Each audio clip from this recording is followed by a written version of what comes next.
Hi hello నమస్తే, welcome to our channel. ప్రేమలో ఏముందో ఎవ్వరికీ అంతు చిక్కదు. ప్రేమ గుడ్డిదే కాదు, బహుశా చెడ్డది కూడా. ప్రేమిస్తే అసలు కన్నా మిన్న తెలియదు. దాన్నే ప్రేమంటారా? యుక్త వయసులో హార్మోన్స్ చేసే గోల్ అంటారా? శరీరం కోసం ప్రేమిస్తే ఆ బంధం కలకాలం ఉండదు అంటుంది ఒక రచయిత్రి. అంతే కదా.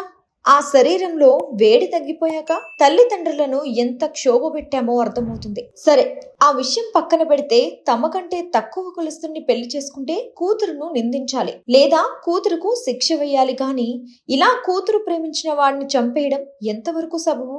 ఇది తరతరాలుగా రగులుతున్న ప్రశ్నే. ఒక చుండూరు, ఒక కారం చేడు ఘటనలకు ఈ ప్రేమలో ఆజ్యం పోసి ఎంతో మంది మరణానికి కారణభూతంగా నిలిచిపోయాయి. తరాలు మారుతున్నా ఈ తారతమ్యాలు మారటం లేదు. మాది అగ్రకులం, మీది నిమ్న కులం అంటూ సాటి మనుషులను దూరం పెట్టే దురహంకార రాజ్యం వెళుతూనే ఉంది. మనిషి అంతరిక్షంలోకి వెళ్లి వచ్చే యుగంలో కూడా ఈ కులం కంపులో పోరాడే వాళ్ళు మాత్రం అందులో నుండి బయటకు రావడం లేదు. ఒళ్ళంతా కులం బురదను రాసుకుని అవసరం ఉన్నప్పుడు గోక్కుని మూకలు అలాగే అదే బురదలో కొట్టుమిట్లాడుతున్నాయి. అవసరం వచ్చినప్పుడు తమ బురద కంపును చూపుతూనే ఉన్నాయి.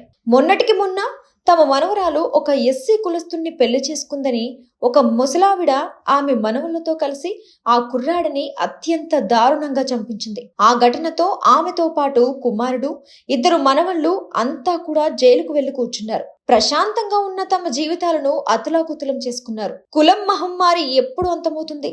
మనుషులు ఉన్నంత కాలం ఉంటూనే ఉంటుందా? ఇంకా ఎంతమంది బలి కావాలి?